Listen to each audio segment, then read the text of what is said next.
भांगीगला बिरुपा नदीर घेरीबंध।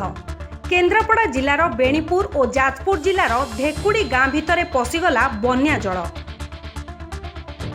घेरी मध्यरे थिबा समस्तंको घरे पानी पशिजिबारु लोके निज निज घरर छात उपरे आश्रय नेइछन्ति।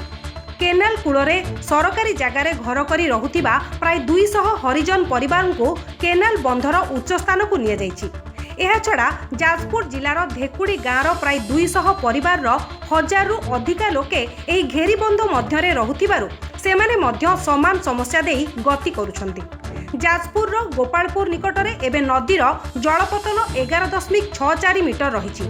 2011 मसीहारे एठारे 11.2 मीटर थिला आउ 2008 मसीहारे एठारे सर्वाधिक 11.91 मीटर रहिथिबा जलसेचन विभाग सूचना दैछन्ति। नदी रे पानी विशेष तळकु जाई पारु नथिबारु जलपतन बढ़ुछि। बुड़ी जाउथिबा केनाल बंधरे बाली बस्ता देई बन्याकु अटकाइबाकु जलसेचन विभाग चेष्टा करुछि बोली घटनास्थल रे थिबा केन्द्रापड़ा जलसेचन विभागर निर्वाही जंत्री प्रबोध कुमार राउत सूचना दैछन्ति।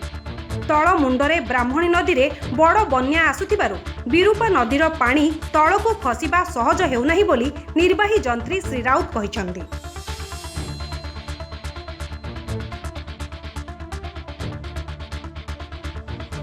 केन्द्रापड़ा जिलार डेराबिस ब्लॉक अंतर्गत बेणीपुर पंचायतर बेणीपुर गाँव में आज अपराह्न एक घाई सृष्टि होइछि। बिरुपा नदीर एक घाई हेबा फलरे बेणीपुर रिंग बंध मध्यरे रहुथिबा प्राय 500 परिवार 2500 रु अधिक लोके विपन्न होइछन्ति।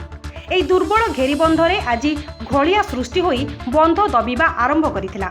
जलसेचन विभाग एही घोलिया मरामती करिबा समय एहार किछि दूररे एक घाई सृष्टि होइथिला। घाईटी 10 फुट रु आरंभ होई एबे 100 फुट रे पहुंचिलाणी। एही घाई हेबा फलरे बन्या पानी पटामुंडई केनाल बंध निकटरे पहुंची जाइछि।